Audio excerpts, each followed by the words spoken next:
the chillest spot for IT walkthroughs and reviews, Tech Stack Lounge.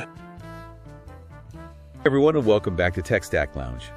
Today, we're going way back to explore the world of MUDs. Ooh, nice. Which were these text-based online games that, surprisingly, really paved the way for a lot of the games that we love today. They really did. And I gotta say, I don't know a ton about them. Well, get ready. I'm really excited to learn more. You're in for a treat.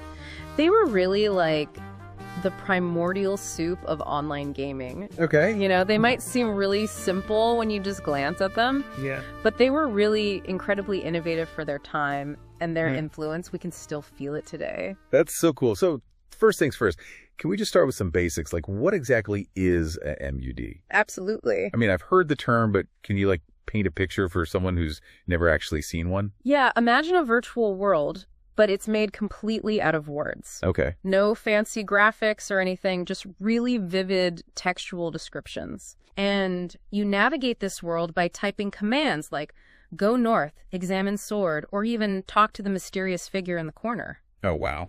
It's like, if you can imagine, an online interactive choose-your-own-adventure novel, but with other people participating at the same time. So it's like a collaborative storytelling experience. Exactly. And this all started way back in 1978. Wow. With a game simply called MUD, which was created by Roy Trubshaw. Okay. And even then, players could explore this shared world, accumulate points, and they would try to reach this coveted rank of wizard. Wizard, huh?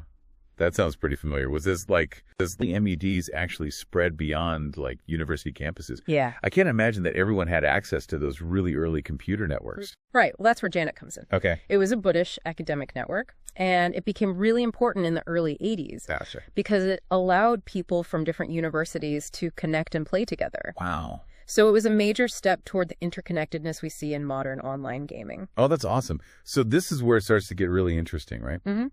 What were some of those really early variations on the original MUD concept, and how did they really shape the evolution of online gaming? Okay, well, one of the earliest and most influential was AberMUD, Correct. Which came out in 1987, and this variation really leaned heavily into combat and character advancement. Oh. Almost like what we'd call a hack and slash game today. Okay. It was all about leveling up your character and defeating enemies that were more and more powerful. So the appeal of those epic battles and character progression, that's as old as online gaming itself. Pretty much, yeah. Wow, that's wild. What else? Well, then there was TinyMUD, which was created in 1989, and it took a totally different approach. Instead of focusing on combat, TinyMUD really emphasized social interaction and world building. Oh, cool. Players would actually collaborate to add rooms, objects, and even puzzles to the game world. That's incredible. So they were already experimenting with user-generated content way back then. Exactly. And it kind of laid the groundwork for what we see today, player-driven content creation, from Minecraft to Roblox. Oh, wow. And then we have LPMUD, which arrived around the same time. And this one introduced a virtual machine and a programming language. Oh, wow. So this gave developers a whole new level of control. Okay. And they had the ability to create these complex, unique worlds with their own customized rules and mechanics. So they weren't just creating games, they were building tools so other people could create games too. That's a good way to put it. That's so cool. Were there any other variations that were super impactful? Absolutely. We can't forget about Decommute. It emerged in 1990, and it became a major inspiration for some of the first graphical MMORPGs like EverQuest. Wait, hold on. Are you saying that EverQuest, with its 3D graphics and huge player base, owes its existence to these text-based worlds? You better believe it. Wow. Any of those core elements that we associate with MMORPGs, character classes, leveling systems, questing, those expansive worlds, it all came from Decommute. You're blowing my mind right now. It's amazing to think that something that started so simple could have such a huge impact on the future of gaming. It really is. Yeah. And the story doesn't end there, right? No, it doesn't. I mean, a lot of MVDs transitioned to graphical interfaces, but many of those original text-based MVDs continued to thrive. They did. Alongside their graphical counterparts. Yes. So people still preferred that text-based format, even when there were graphical options available. Yes. And there are a few reasons for that. First, there's a certain charm and intimacy to those text-based worlds. Right. It allows for a totally different kind of immersion, one that's driven by imagination and an individual's interpretation. I can see that. You're not limited by what you see on the screen. Yeah. Your mind actually fills in the blanks, creating a really personalized experience. So it's kind of like reading a book versus watching a movie. Exactly. Right. Both can be immersive, but they're immersive in different ways. Yeah. Exactly. Oh, I see what you mean. And second, text-based MUDs offer this level of freedom and player agency that can be harder to get in graphical environments. You're not just interacting with a pre-designed world, you're actually shaping it with your words and your actions. That makes a lot of sense. Yeah. So besides like inspiring MMORPGs, did MUDs influence any other types of modern games? Definitely. Like, think about those open world games that And were today. Like Grand Theft Auto? Yes. Or Red Dead Redemption. Yeah. While they might not have the same direct lineage as MMORPGs, you can still see the influence. In their design. So it's not just about the specific features. Right. But it's more like a broader approach. Yeah, like a philosophy to game design. That's fascinating. Yeah, they really expanded the definition of what a game could be. They showed that games could be about creating these worlds where players can live and explore, tell their own stories, and really make connections. With other people. Yes. I'm really starting to see how MUDs were really ahead of their time. They were. They were experimenting with ideas that are so central to like everything about the games we play now and the communities that we build. Exactly. That's amazing. This has been incredibly insightful. Good. I'm starting to like really understand why we're doing a deep dive into what seems like this niche little corner of gaming history. It's a good one though, right? It is. It's really cool. Yeah. So yeah, and there's more. Okay, well, hold on. We've covered a lot here. Okay. I think we need to take a little breather just to let this all sink in. Okay. But don't go anywhere, folks, because when we come back, we are going to delve even deeper into this legacy of MUDs. Awesome. And how they shaped modern gaming. Can't wait. Spot for IT walkthroughs and reviews. Tech Stack Lounge. So before we went on that little tangent, we were about to talk about how those text-based MUDs actually evolved into the graphical games that we play today. Oh, yeah. It's really cool. Yeah. It's a fascinating journey that really showcases how technology kind of intertwined with that creative vision. Okay, so how did we go from typing kill dragon in a text-based MUD to like seeing an actual dragon breathing fire rendered in like glorious 3D. Well, you know, as computers became more powerful, processing power increased, internet connections got faster. Yeah. It started to become actually possible to add graphics to these online games. Yeah. And so in 1985, a game called Habitat came out. Okay. And it was one of the early pioneers in this space. It wasn't really a full MMORPG like we know it today, but it was like this groundbreaking experiment in using visuals to represent the players and the environments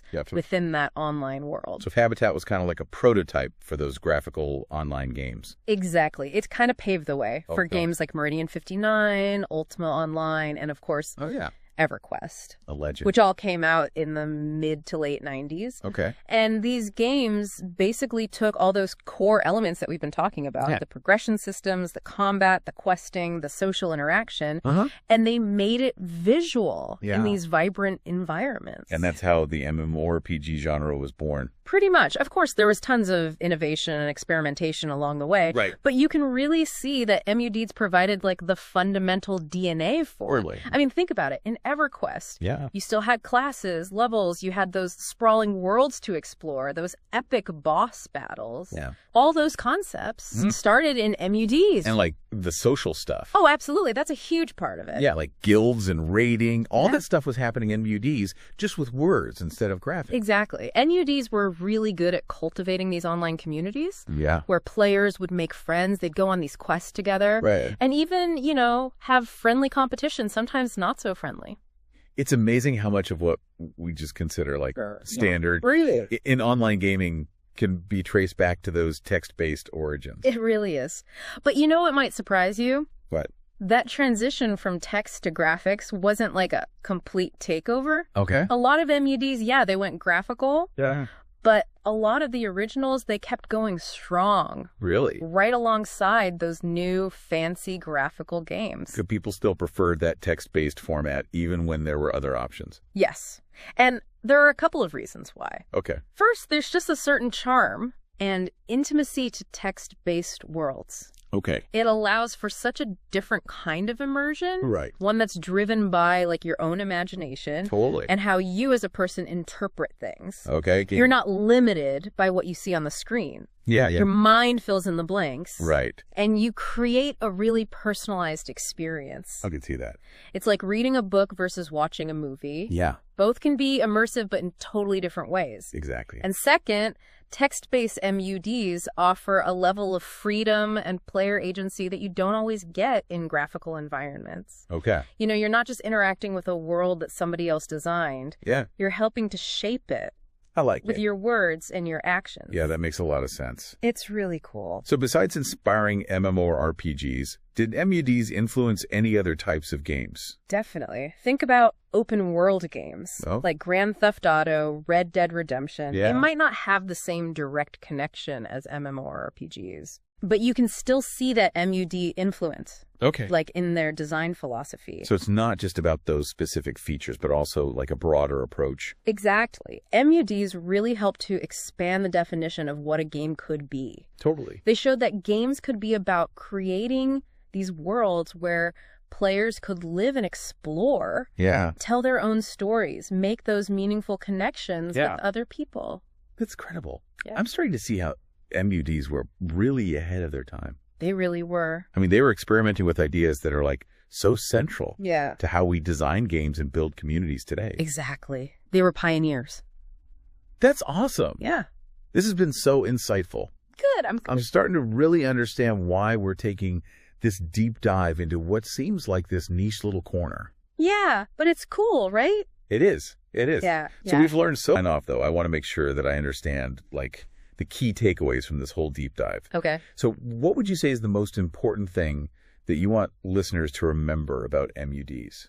I think the biggest thing is how innovative they were. Okay. Especially for their time. Yeah. They were truly pioneers, you know? Yeah. They laid the groundwork for so many of the mechanics and like social things that we just think of as standard. Totally. In gaming today.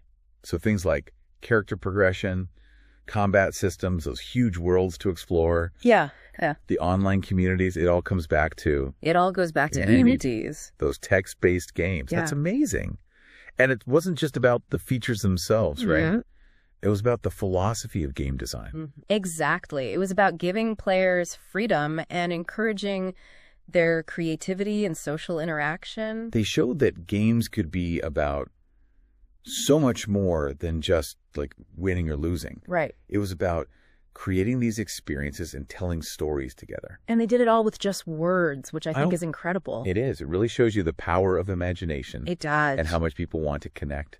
Even in those virtual spaces. Yes. It's really remarkable. Another thing that I thought was really interesting is how MUDs are not just a thing of the past. Oh, yeah. They're still going strong. There's still a whole community. Yes, very much so. That loves those text-based worlds. They're amazing. That's so cool. So for anyone listening who's totally intrigued by this whole concept, how could they experience a MUD for themselves? Oh, it's super easy. There are actually a lot of active MUDs out there. Okay. Each with their own unique world and rules and community. Oh, wow. If you just do a quick search online, you'll find tons of options. Don't be intimidated by the lack of graphics. Just give it a try. Yeah.